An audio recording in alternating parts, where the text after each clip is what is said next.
What's going on, guys? I want to thank you for stopping by Clever's Multiverse. My name is Clever, and this channel is dedicated to everything that I love: comics, figures, movies, and games. If you're like me and you're into the same things that I'm into, then you're in the right place. This is my little disclaimer. These are not rules. This is not Bible. These are just suggestions. I've learned a lot of things the hard way, and I had nobody there to tell me. So you know what they say: a wise man learns from the mistakes of others. So here we go.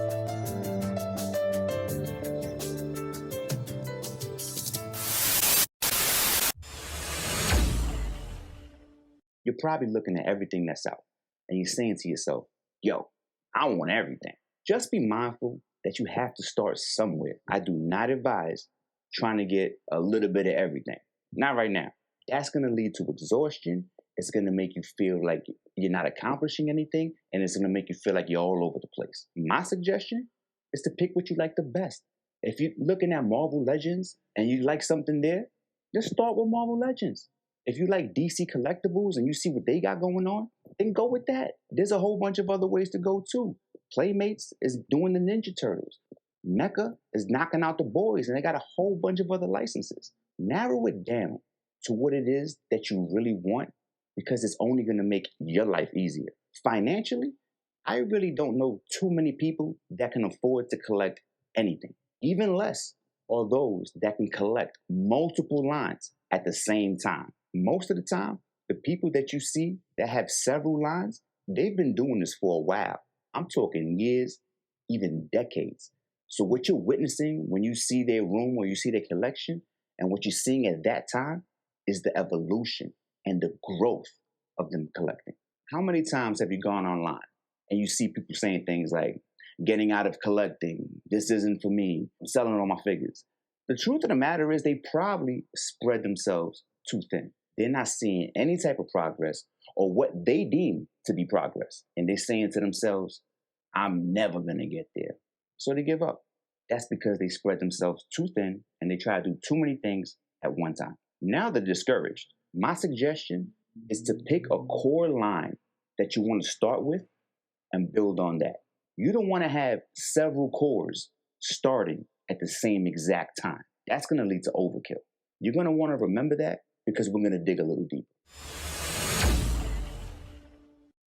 So let's imagine that you want to start off with Marvel Legends. You're going to start off with Marvel Legends, and we're going to push everything else to the side for now. That's a great starting point within itself.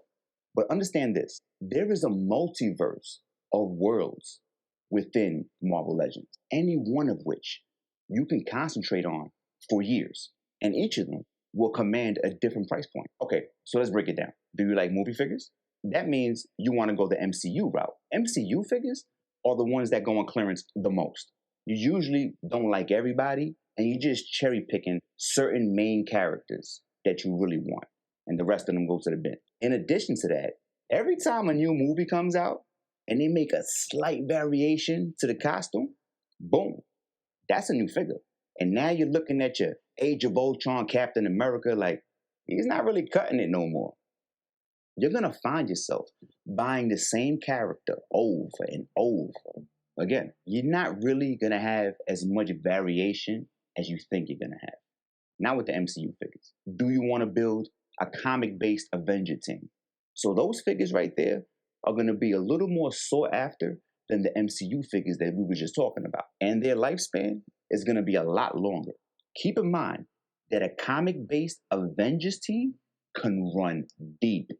Way deeper than the movies. That roster is way bigger than the MCU. Depending on what era you're focused on, East Coast Avengers, West Coast Avengers, different characters can come and go.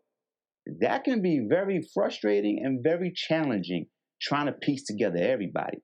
And we're talking about just comic-based Avengers now. Is the X-Men your thing? Now, this is where the prices start to level up. The X-Men is a world within itself, and everybody wants the Jim Lee characters. It is what it is. Now we're talking about staple heroes and villains. What's Professor X without Magneto? You can't have one without the other. Oh, you want Magneto? Yeah, he comes in a 3-pack. You want Juggernaut? He's a Build-A-Figure that came out in X-Men Wave 1. Can you get around that? Sure, you can get another Juggernaut, but you gotta buy a double pack. You want the Hellfire Club? Well, that came out in a box set that's going about double for what it originally dropped for. And here's the best part. It doesn't even come with everybody. You want to finish the Hellfire Club? Sure. You can get those last couple of characters in a 5-pack, Amazon exclusive. Oh, by the way, it has nothing to do with Hellfire Club. It's a Wolverine 5-pack. So you got to buy a 4-pack over here, and you got to buy a 5-pack over here just to get the Hellfire Club together, which is a very small part of the X-Men. Now you have to get that whole other box set that has nothing to do with them? You can't be serious. We're not even talking about the Brotherhood, Apocalypse, Sentinels. This runs deep. Certain X-Men by themselves can cost a grip. You don't believe me? Look up the prices for Psylocke, Rogue, Sabretooth, Gladiator, Kitty Pryde. All of these figures are going to run you some serious paper just to get that one person in your collection.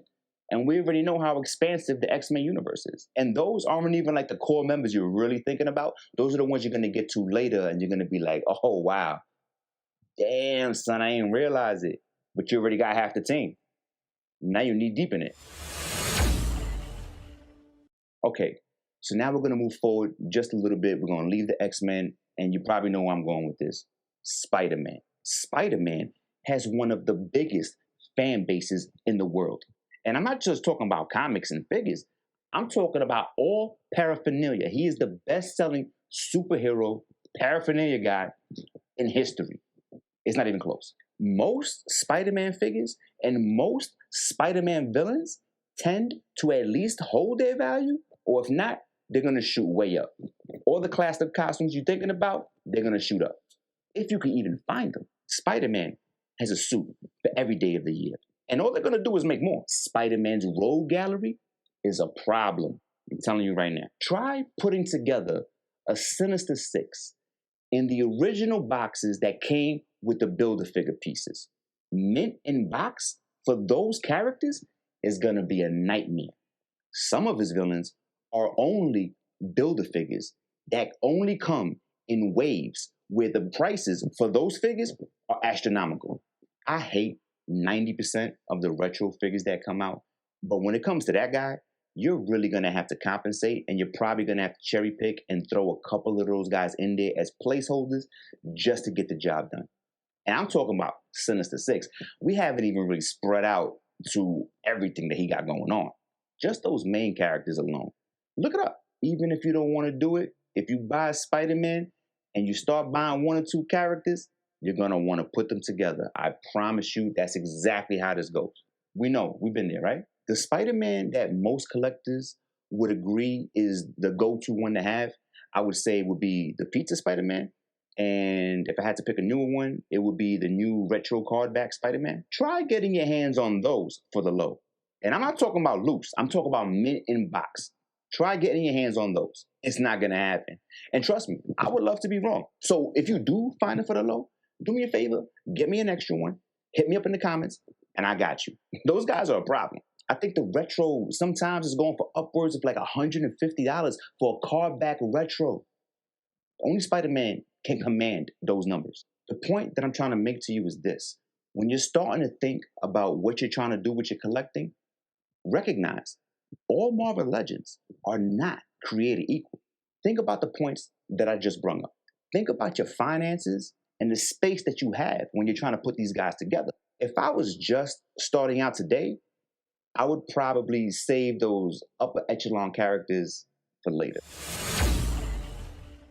You're going to want to learn the difference between original figures and retro figures. That's going to be a big thing. I'm not a hater. One of the things that really burns my soul is when I hear other people online or on YouTube telling other people that the new retro figure is coming out and that they should sell their original Build-A-Figure or their original character because they're going to want to buy that retro figure, and they should sell that original figure before the price drops. What? You have to keep in mind that most of the people that I see coming out with that ideology, those people are actively selling toys. If somebody has an online store or a brick and mortar store, they have a shipment in boxes of those retro figures coming to their house right now that they're trying to move quick. Guess what they don't have in their store? That exact figure that's on your shelf that they're telling you that you should sell right now? Think about it. You see me? I'm not selling anything. I'm over here giving away game for free. Hit me in the comments. Let me know what you think about that, because I'm really big on keeping the original figures. These retros, we'll get to it. Okay, so check it. There's no way that you're going to sit here and tell me that this figure looks better than this original figure. There's just no way. How about the lizard? You telling me that this figure right here looks better than this one right here? Come on, man. So you telling me that this bright Crayola colored Rogue is gonna dethrone the Rogue that has been the grail for so many of us for so long? Come on, man. Stop playing. All right. Speaking of bright Crayolas, you mean to tell me that this is Spider-Man's arch nemesis? Because I don't remember that. I remember him looking a whole lot more like this. This retro Iceman will never be this OG Iceman. It's just not going to happen. This Craven right here will never light a candle to the original Craven right here. Or even this one right here. I just don't see it. I mean, let me know if I'm bugging. Hit me in the comments. What are you guys seeing right here? To keep this party going, we're always going to need new collectors to jump into the mix. It's a fact. So what's the compromise? Like, how do we work this out? Well, this is how it works. They repackage older figures that are hard to find in a way that the people who need them can get them, but also in a way that the people who already have them don't feel slighted. Now, there are some exceptions to this rule. Some retros have been done justice. So let me give a shout out to those really quick. I am not mad at this Spider-Man 2099 right here. Now, besides it missing the Build-A-Figure piece, this is a really good look. I actually have this one in my collection. So this right here, I am not mad at all, and I'm pretty sure you feel the same. The Rhino retro figure was pretty good as well. You might even argue that the color scheme on the new retro version may be better or maybe more to your liking than the older version. That could be an argument. I kind of like the head sculpt as well. And if I'm not mistaken, the mask may be slightly different. I don't have the older one. I do have the newer one. I don't have the Build-A-Figure version. But that's one of the ones I'm not really mad at. Kingpin.